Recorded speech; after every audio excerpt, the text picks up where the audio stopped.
6 heures de course, un des circuits les plus rapides, 65 km/h de moyenne, une piste où l'aspiration est plus utile que d'avoir un bon kart.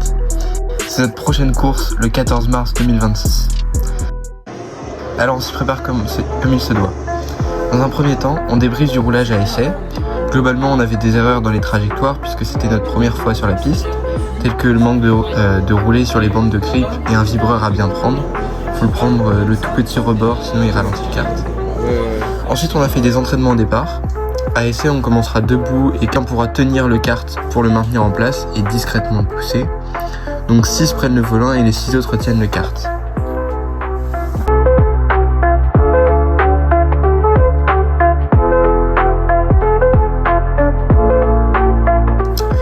Mon premier départ se passe bien, je pars 3ème et je remonte 2ème, donc j'étais content.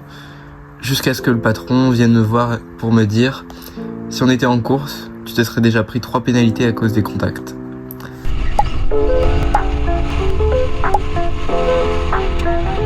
Puis c'est le tour de Lohan, je réussis à le pousser discrètement et il repasse premier car celui devant ne ferme pas la porte. Coucou Ewen. On va faire ça 2 autres fois. Maintenant, on découvre les intercoms. C'est ce qui va nous permettre de communiquer avec les coachs durant nos relais pour avoir nos chronos ou juste pour nous dire quand rentrer au stand. Ça va Hugo ? Ça va bien toi ? Oh. Et après avoir mis le doigt dessus, on a fait une session pour les essayer sur la piste. C'était super drôle, j'avais jamais utilisé ça avant, mais ça a l'air génial pour avoir davantage d'informations dans la course.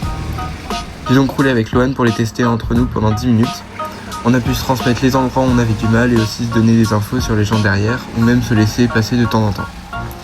J'espère que cette vidéo vous a plu, si c'est le cas, n'hésitez pas à vous abonner et à mettre un like, ça m'aide beaucoup à continuer les vidéos. Je vous dis à très vite pour la 6 heures du 14 mars. Ciao!